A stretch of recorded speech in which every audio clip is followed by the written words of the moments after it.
Moments before he reached enlightenment, Mara appeared before him. Mara created himself in the perfect image of Siddhartha. Mara said, "Will you be my god?" Siddhartha Gautama said, "Architect, finally I have met you. You will no longer build your house in me." Mara replied, "But I am your house." Siddhartha Gautama replied, "O Lord of my own ego, you are pure illusion. You do not exist. The earth is my witness." Upon hearing these words, Mara instantly knew that he was dealing with a man whom he could no longer sway, and thus he, once and for all, disappeared. Mara is known as a demon.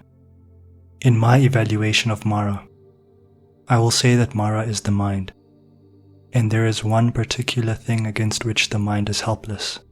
It is the greatest force in the world: sincerity. Siddhartha roamed the forest for years, living with ascetics and following their prescriptions. He deprived himself of food, clothing, and shelter. He submitted himself to hours upon hours of meditation each day. And what did he gain from it? He became emaciated and brittle.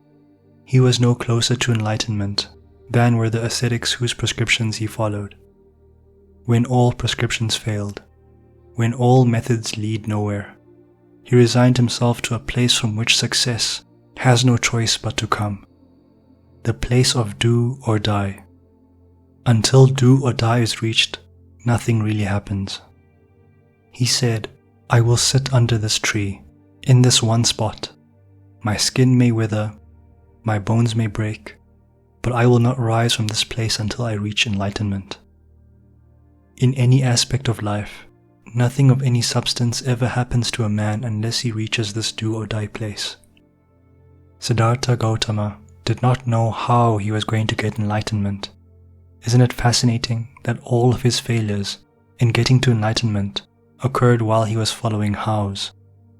When he sat under a Bodhi tree without a clue as to how, when he sat under the Bodhi tree without an ounce of methodology, when he sat under the Bodhi tree armed only with sincerity and nothing else, enlightenment became his. I will tell you, quite ironically, that if you follow his noble truths, you will not become enlightened. The man became enlightened, but what society created in his wake has not the power to make you enlightened. I have never in all my life seen a greater example of sincerity than Siddhartha Gautama, nor have I ever felt the sort of genuine inspiration from any other man I have ever read about or come across. He is bar none the highest ideal of mankind. Throughout history, we see time and again a great truth that few ever reveal to us. We are always told of methods to follow, and the prescriptions to carry out, and the people to worship. But the truth is that the rare beings throughout history are the ones who achieved what they achieved by way of sincerity and little else. It is said that Guru Nanak knew little of religion or God, but he sang to God, and he sang with such unbelievable depth, with such surrendering devotion, with such unbelievable sincerity, that he attained God. I will tell you that I have great respect for the thief who calls himself a thief. I have great respect for the man who calls out his flaws with such verve and genuineness that he provides no excuse for why he is the way he is. For such people speak the truth. The details are the details. Such things can be addressed and shaped and overcome. But a man who speaks the stark, unrelenting truth without so much as a shed of an attempt to justify or self-protect is a man who has my undying respect. For such things are incredibly rare in this world. In your life, find the thing that you are willing to burn the whole of yourself to attain. Find the thing that you love even more than yourself. Find the thing that you value even more than happiness. And as you sit quietly gazing at this possibility, understand that you will destroy all paths to it the moment you follow a prescription.